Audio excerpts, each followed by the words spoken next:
Bueno, y estamos, como ya anticipamos, con Miguel Pichetto. Vamos a repasar todo el panorama de la política y vamos a ver cómo lo está mirando él desde un lugar que se va recortando como cada vez más nítido de Pichetto en el juego político de la Argentina. Miguel, bienvenido.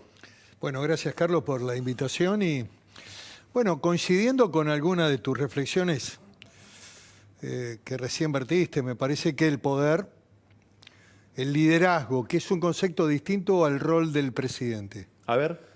Porque se puede ser candidato, se puede ser presidente y se puede no ser líder.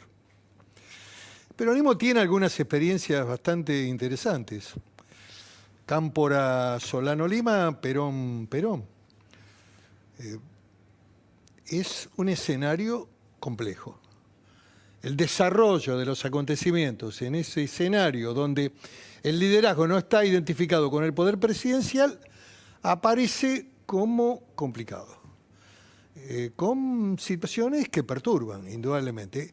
Sin duda que el poder y la figura de la vicepresidenta irradia a todo el frente con todos, no hay ninguna duda. Y yo no tuve nunca duda en el marco de la campaña, siempre sostuve que era una anomalía la fórmula, que el poder radicaba en la figura de la vicepresidente.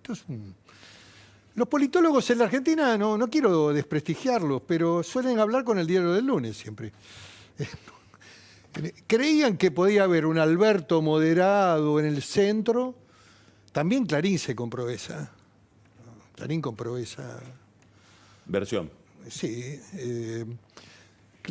Alberto en el medio, conteniendo las presiones por izquierda que podían venir de Cristina Fernández, ordenando los equilibrios y contrapesos. Y como vemos en la última semana, Alberto giró a la izquierda. Ahora te hago, te hago una pregunta. Sí. ¿Alberto compró esa versión?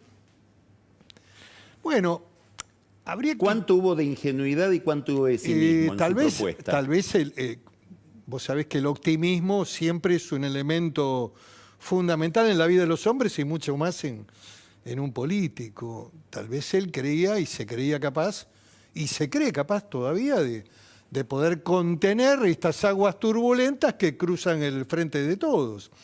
Pero ¿Vos viste la ceremonia de hoy? Vi. ¿Qué reflexiones te inspiran las imágenes? La imagen de él y la imagen de Cristina. ¿Te llama la atención algo? Bueno, él estuvo, como está siempre, cuando habla, muy explicativo, exceso de palabras. Cristina escuchó con atención y con una mirada, digamos, quizás hacia adentro, pensando, no sé, no la vi, digamos, con toda la atención puesta. Creo que estaba cumpliendo un rol institucional. Estaban dando a conocer un hecho que tampoco es la alegría y la felicidad. Pero ahora vos la conocés muy bien a ella. ¿Está contenta? Recién hablaste de cómo mira Alberto este experimento. ¿Cómo lo mira ella? Yo creo que la gestión ella no la ve bien. Esta es mi impresión. Cree que hay sectores y actores. Ha habido hechos significativos la semana pasada. La reforma de la justicia que planteó el gobierno, el presidente, no la defendió nadie. El autor, que es el señor Gustavo Vélez, porque esta es la misma reforma del año 2004, cuando Vélez estaba con Quantín. Ampliar el número de jueces federales, sumarlos de penal económico y crear nuevos. Con eso cree que van a resolver el problema digamos, de la cultura de la judicialización de la Argentina. No lo van a resolver. Pero es un proyecto viejo en términos de ideas. Y bueno, Vélez no apareció, es un funcionario que no aparece, que está oculto. Vilma Ibarra, que podría haberlo defendido, tampoco apareció. Y la ministra Lozardo, que es la ministra, tampoco apareció. ¿Qué dijo ella? El proyecto es malo, esta no es mi reforma. Esta no es mi reforma. Y la verdad, es una reforma de primera instancia de los juzgados penales de Comodoro Pi, ¿no? Es una reforma estructural del sistema. Tal vez hay otros temas que pueden interesarle, la mirada sobre la Corte, sobre las cámaras.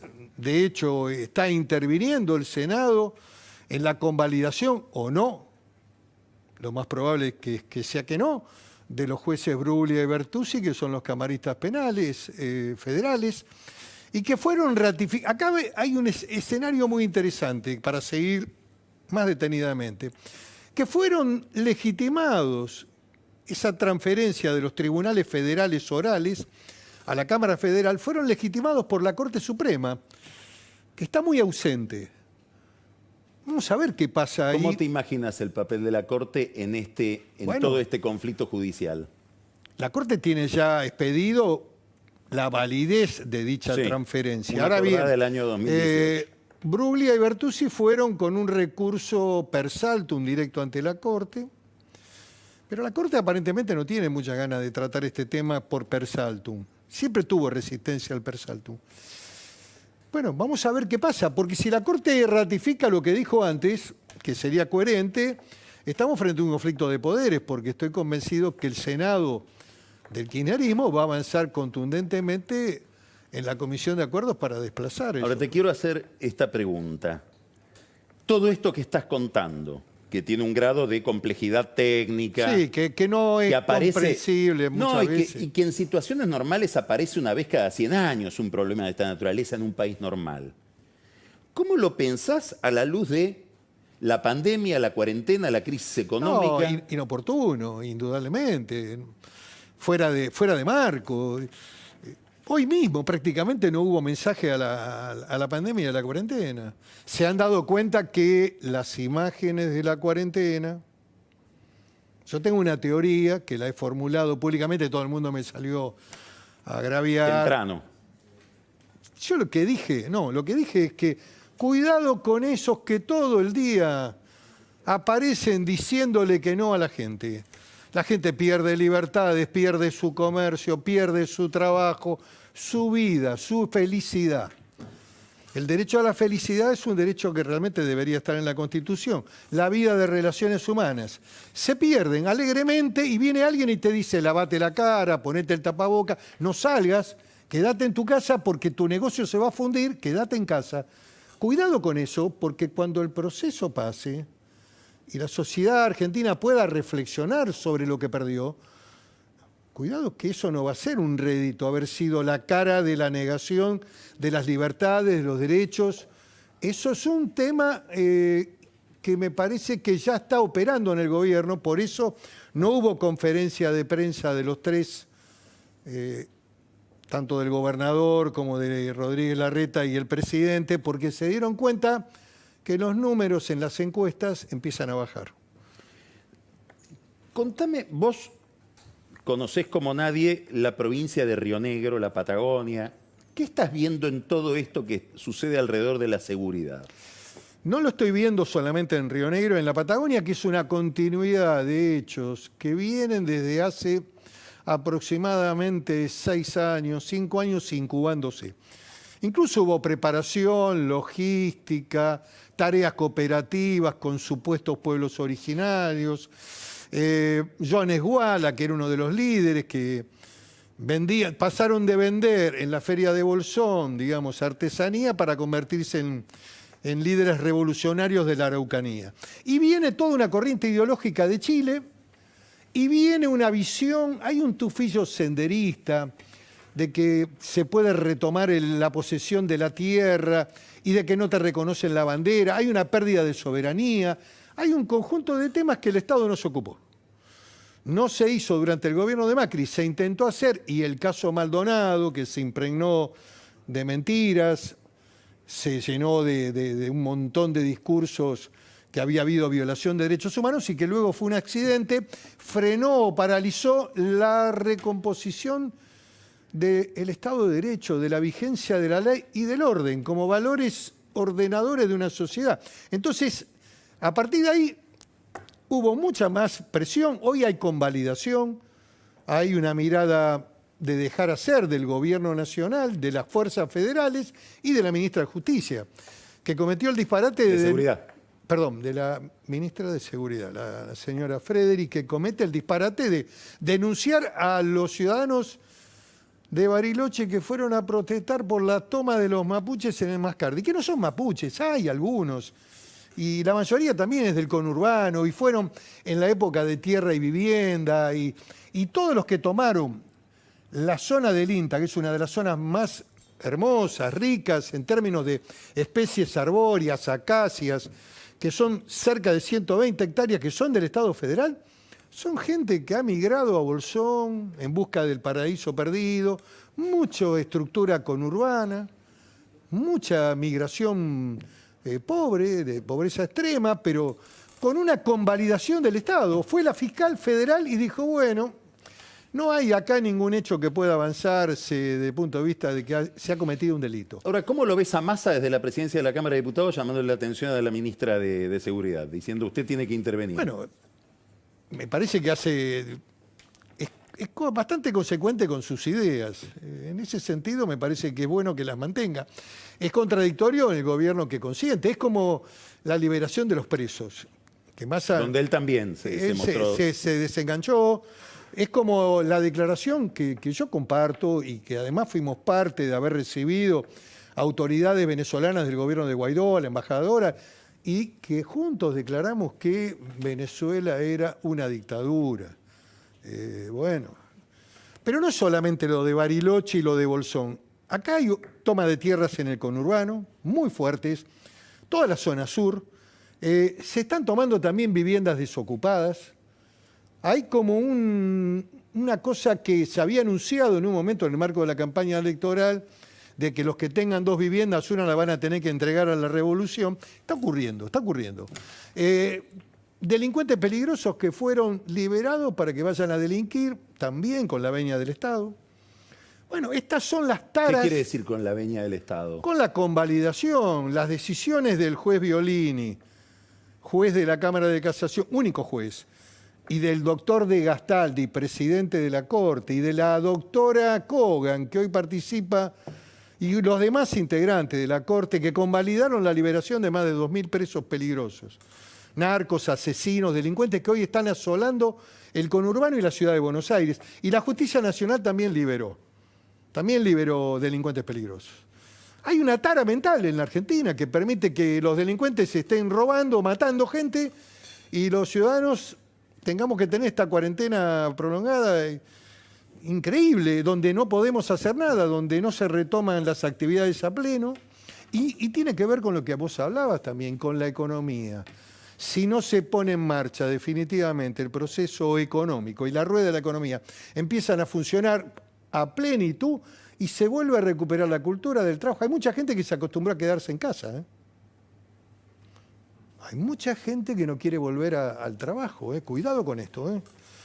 Y hay mucha gente que ahora trabaja por teletrabajo, que además se lo regularon de manera ridícula y que era una salida para el empresario. Miguel, recién hablábamos de Massa y hablábamos de la vocación que tiene él o el impulso que tiene él en determinados temas que tienen que ver con una agenda que él viene tratando desde hace muchos años, de diferenciarse. ¿Massa, a tu juicio, en esa posición, expresa a Massa o expresa todo un sector del peronismo? Estoy pensando en gobernadores de provincias, sindicalistas, sobre todo los del sector privado, etcétera, que miran a este gobierno y también se sienten excluidos. O bueno, tampoco les cumplieron con aquella convocatoria que hizo Cristina a través de Alberto. Es difícil su rol y su dentro espacio. de esta pregunta quiero hacerte otra. ¿Y qué tenés que ver vos con ese peronismo? No, yo tengo una relación directa con ese peronismo con el que estoy trabajando en el campo. A ver. Con la tecnología hoy, porque tampoco podés reunirte en forma presencial, pero hemos avanzado notablemente. Hay un espacio de construcción de un peronismo republicano y de sectores que no son peronistas, que tienen también una visión ligada a la libertad, ligada a la división de poderes, que tiene una visión de centro-centro-derecha, que también hay que convocar y construir. Yo estoy haciéndolo y estamos trabajando con muchos dirigentes históricos y con jóvenes. Hay mucha gente joven en el interior que viene acompañando este proceso. Lo queremos hacer dentro del Juntos por el Cambio para construir una propuesta potente en el año 21 y en el 23 tener posibilidad de ganar las elecciones. Ahora, también tiene que haber, en Juntos por el Cambio, una visión política de respeto a este peronismo. No lo pueden subestimar. Ahora, ¿vos te imaginás, si yo tuviera que pensar en cómo esta propuesta, que después, ahora te voy a pedir que la especifiques un poco más desde el punto de vista de los conceptos y de cuáles son los ejes alrededor de los cuales se reúnen, pero ¿vos imaginás ser una línea interna del PRO? ¿Imaginás un partido político? En esta etapa somos una línea con identidad propia, con un partido. Estamos también construyendo la opción partidaria con UNIR, con Unión Popular. Estamos dialogando con el Partido Conservador Popular. Estuve reunido con el senador Romero Félix, que tiene también un partido. Vamos a ver cómo evolucionan este tipo de diálogos, pero venimos trabajando de una manera muy fuerte en tener también el instrumento. ¿Cuáles son las ideas que vos mirás como, si tuvieras que decir 3 ideas? Y que serían las que debería tener el gobierno. Una visión capitalista, una visión integrada al mundo, fundamentalmente una visión donde hay que fortalecer el Mercosur, que está totalmente fracturado, y con todos nuestros vecinos estamos muy mal. Una relación con Europa, buenas relaciones con Estados Unidos, cuidado con Estados Unidos y con Trump, puede ganar las elecciones. A todo el mundo progresista de Buenos Aires les digo que Trump puede ganar las elecciones. Están muy parejos y Biden da imagen de fragilidad. Así que cuidado. Y después también no jueguen aventuras estúpidas. Esto de Vélez queriendo quedarse con el Banco Mundial es muy parecido a lo de Malcorra con Naciones Unidas. Claro, pero en este caso lo de Vélez y la expectativa del gobierno de postergar la elección del Banco Mundial, etcétera, en el BID, en el Banco Interamericano de Desarrollo, en el escenario de un triunfo de Trump, que hoy todavía sigue siendo más problemático que el triunfo de Biden, pero supongamos que gana Trump, ¿cómo te imaginás la relación de la Argentina y del gobierno en medio de una negociación con el fondo, con un gobierno donde planteamos un conflicto prácticamente abierto? La relación con Estados Unidos es una relación ausente, no se ha profundizado. Hay un buen embajador, que es Argüello, un hombre conocedor de Estados Unidos. Sí. Ha habido algún gesto, hubo un gesto cuando Argentina votó diciendo que Venezuela violaba derechos humanos. Ese fue el único gesto que además sirvió, creo, para que los grupos de bonistas llegaran a un acuerdo con Argentina. Y tiene que ver también con la mediación de López Obrador, que debe haber hablado con Trump, y bueno, hay alguna señal tiene que dar Argentina, no puede seguir avalando a un dictador como Maduro. Después la remedan, la reparan, después Maduro es democrático, pero ahí tuvieron que decir que había violación de derechos humanos, por primera vez lo dijeron. Bueno, la relación con Estados Unidos yo diría que es inexistente hoy, o es meramente formal, como lo es con Brasil. En la medida en que no haya una relación con Brasil, con Paraguay, con Uruguay, respetando a los presidentes y a los gobiernos, sin una visión ideológica y sin estar construyendo política con expresidentes que no te agregan nada. Decís por lo del Grupo de Puebla. Por el Grupo Puebla, son todos expresidentes retirados, con dificultades para volver al poder. Absolutamente, con muchas dificultades. Lo que digo es que Argentina tiene que tener una relación pragmática con Mercosur. Fernández puede tener su perfil propio, sus ideas, pero tiene que respetar a Bolsonaro, que es el presidente de Brasil y que va a seguir siendo por varios años más y tiene posibilidad de ser reelecto, porque también para los progres de Buenos Aires, malas noticias, Carlito Pañi, muy malas. Bolsonaro no para de crecer en las encuestas. Ese Bolsonaro que despreciaba al ser humano, que no le importaba la enfermedad, no para de crecer. Ha mantenido el movimiento de Brasil económico, lo ha mantenido, va a perder, Brasil también, la pandemia le pegó, pero en menor medida. Y ahí hay una estructura federativa que funciona mucho mejor que la Argentina, porque los gobernadores son los que cerraron o abrieron. Ahora te planteo lo siguiente, yo soy Cristina en este momento, Sí. hoy por segunda vez Sí. esta noche soy Cristina. Y te digo, para ese mundo que vos estás pintando, de un Trump que se recupera de a poco, pero se va recuperando, Bolsonaro, que es cierto, se está firmando y está ganando votos en el nordeste, cosa que era el bastión monopólico del PT, hoy por los planes sociales. Entonces Cristina mira ese mapa y te dice, ¿sabes qué? Lo tengo a Bernie para todo eso. También tengo a mi Bolsonaro. ¿Qué papel juega Bernie? Bueno, Bernie ¿Cómo encara... conviven en tu cabeza cuando mirás Bernie y Kicillof? No, ese es pragmatismo y lo que importa es el poder. La misma decisión que ella tomó en esa diagonal que lo puso a Fernández, olvidándose de todo, lo puso a Fernández para ganar. Bueno, mañana lo puede utilizar a Bernie por derecha para ganar. Porque además me parece que la demanda más gravitante en la provincia de Buenos Aires es la inseguridad, que aumenta a pasos agigantados, producto de los propios errores, de la liberación de presos peligrosos, de la falta de actuación de las fuerzas policiales, de la liberación de zonas, los narcos que también tienen un control extraordinario en la provincia de Buenos Aires. Entonces, bueno, la figura de Bernie puede ser una figura interesante.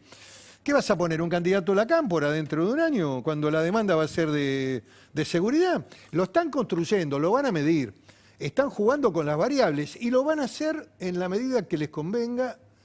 Y si con Bernie pueden ganar, van a ir con Bernie. Ahora déjame pensar un poquito, imaginar. Vos decís, estoy armando una fuerza política, Sí. peronista. Sí. Bueno, peronista que no piense el conurbano bonaerense no existe. Sos de Lanús. No, soy de Banfield. De Banfield. No de Lanús, de Banfield. Muy bien, de Banfield.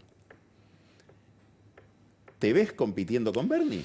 No lo podría contestar eso ahora. ¿Pero te ves haciendo política en la provincia de Buenos Aires? Me veo haciendo política, que es una visión de compromiso, de dar testimonio, de expresar mi opinión. Cuando me invitan a los programas voy, es hacer política, hago política. Y lo hago porque además me parece que es importante el debate de ideas en la Argentina. Ahora, la construcción de las candidaturas para la provincia de Buenos Aires es un verdadero desafío de Juntos por el Cambio. ¿Por qué? Y porque es una elección central. Si el kirchnerismo y el Frente de Todos gana la elección, consolida un triunfo electoral, aumenta el número de diputados, se aproxima con alianzas a los 2/3. Te hago esta pregunta de este tema que estás hablando. Disculpa que te interrumpa porque tiene que ver exactamente con esto. Si uno mira lo que está pasando, hay una figura que está como eclipsada, como en penumbras, que es Máximo Kirchner. Y si uno se pone a mirar a ver en qué anda Máximo Kirchner está haciendo política en el conurbano bonaerense y probablemente tenga como objetivo tomar la lista de diputados del Frente de Todos el año que viene. Sin duda.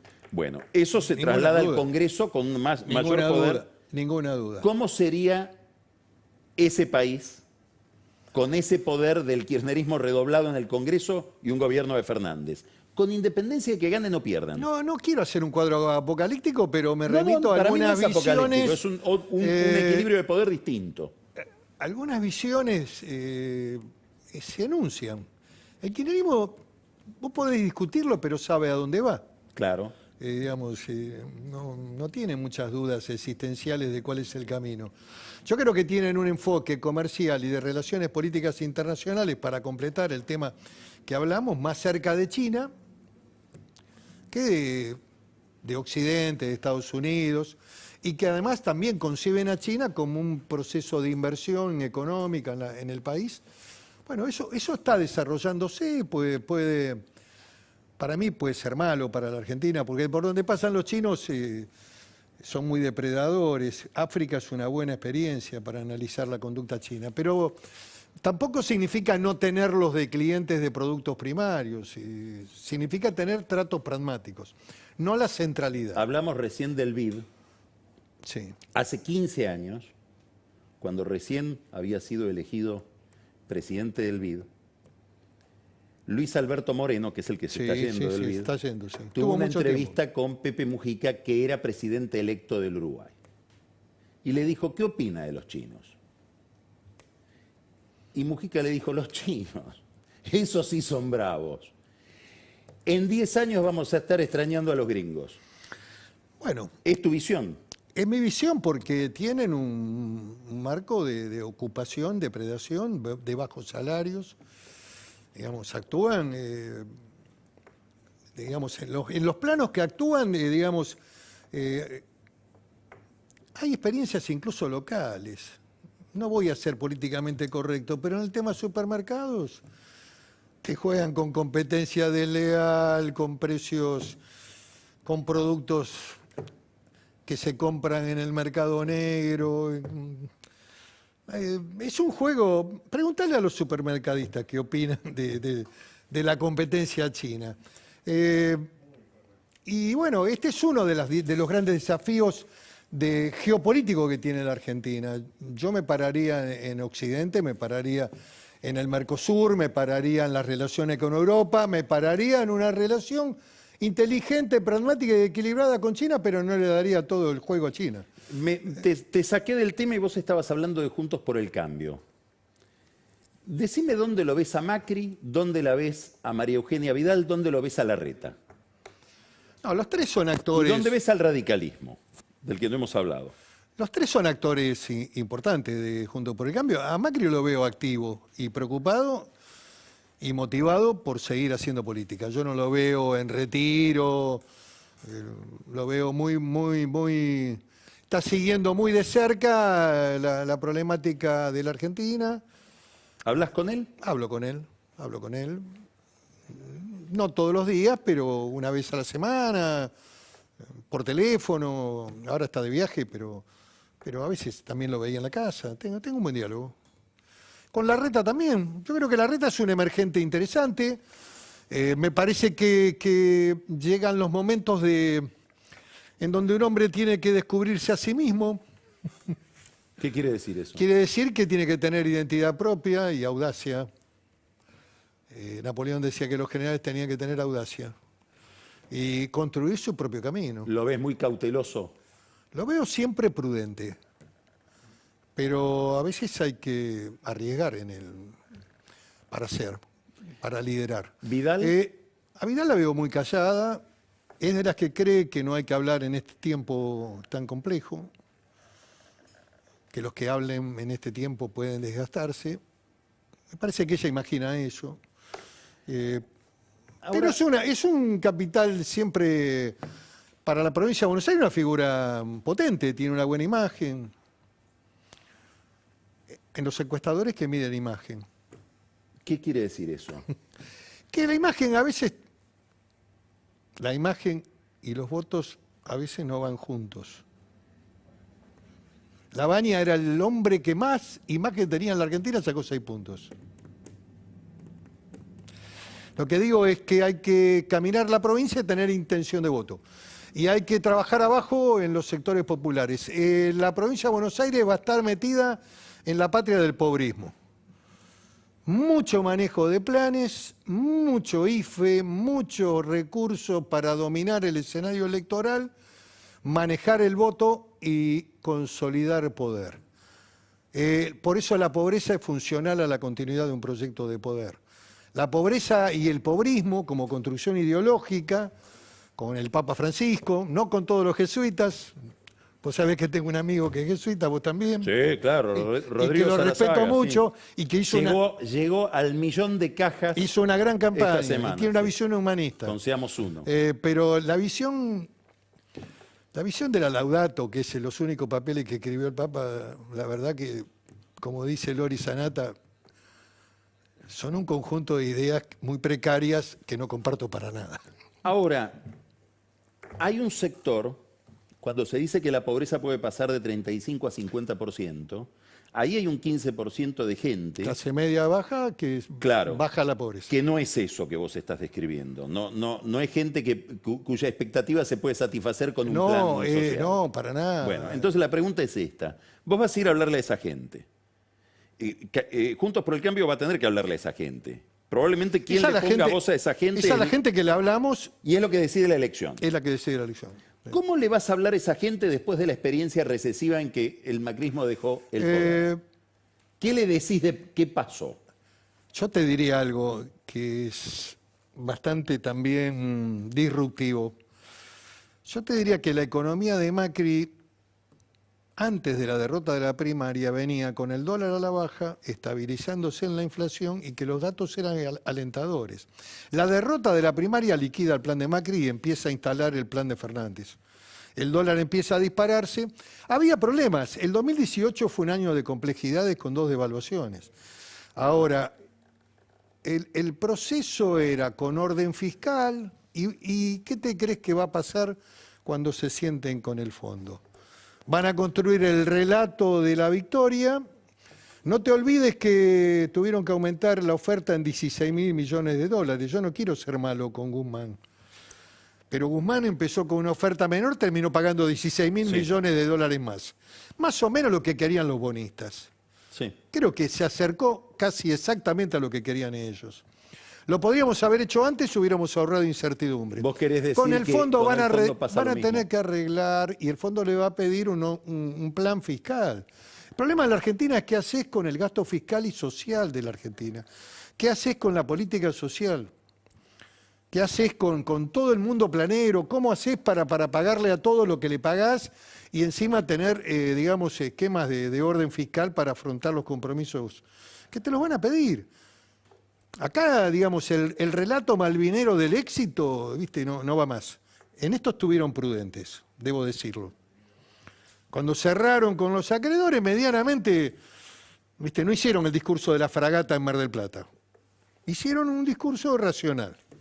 Bueno, ese es el camino que tiene que tener Argentina, sentarse con el fondo, olvidarse del Papa porque acá el Papa no cuenta, puede hacer una relación de una misa, puede dar, para ver si tenemos suerte, si Dios nos acompaña, pero en realidad hay que arreglar con el fondo porque eso también permite, digamos, mayor credibilidad de la Argentina. ¿Qué hubiera pasado si hubiéramos ido al default? La Argentina estaba fuera del mundo. Oscuro, un mundo oscuro. Ya demasiado oscuro con la cuarentena. Te quiero hacer una última pregunta volviendo al peronismo. Sí. ¿Tiene nombre esa línea interna, por curiosidad? Sí, tiene nombre. Estamos se llama? hablando de una fuerza republicana, alternativa republicana y federal. Es un concepto que hemos utilizado en el año 2019 cuando armamos Alternativa. Y bueno, la idea es más amplia incluso, repito. Yo creo que la simiente fundamental de esa fuerza es el peronismo, republicano, democrático, una visión no radicalizada de la historia, una visión nacional, del centro nacional, recuperar el valor de las Fuerzas Armadas como identidad, recuperar la fuerza de seguridad para garantizar orden y progreso, 2 consignas de Brasil, que están en el escudo y en la bandera.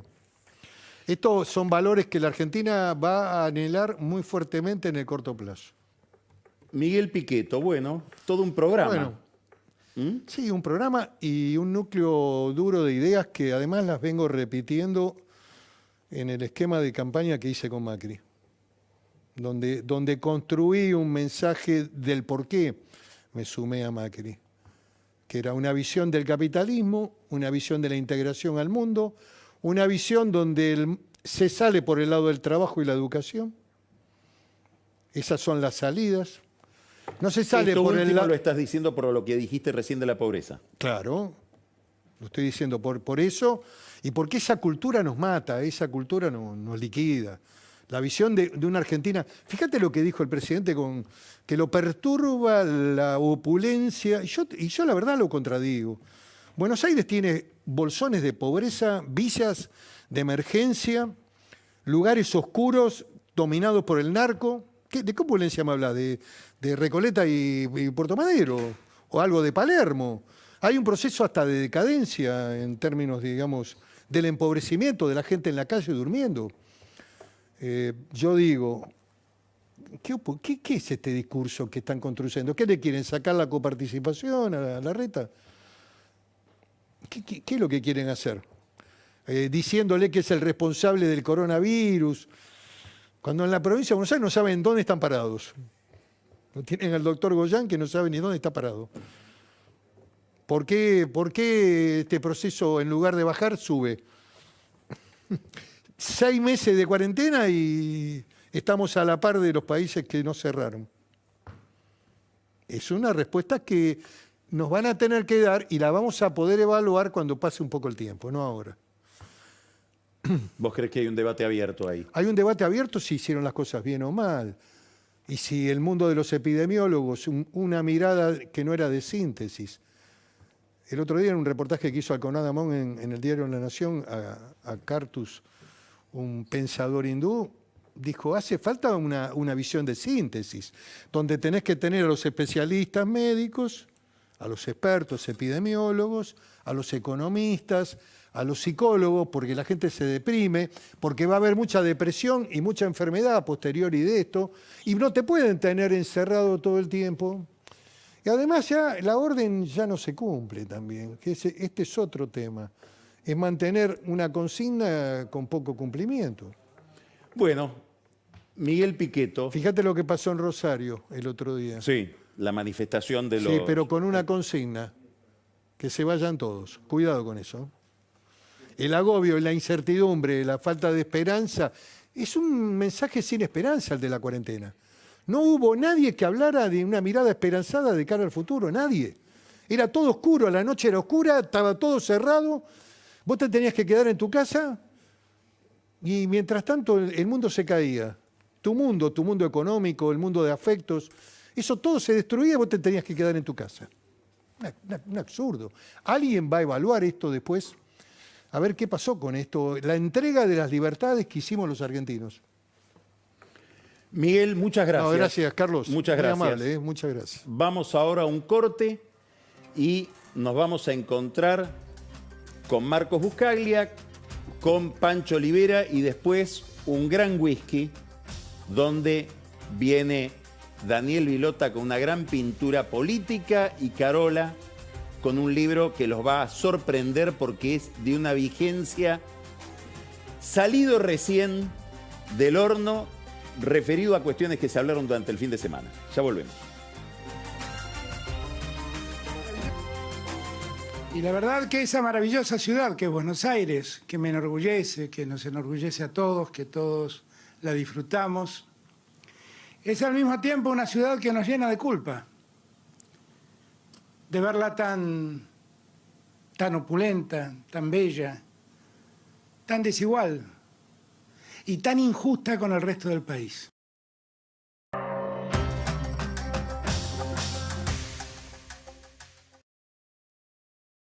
Ahora, del viernes al martes en Disco y Jumbo,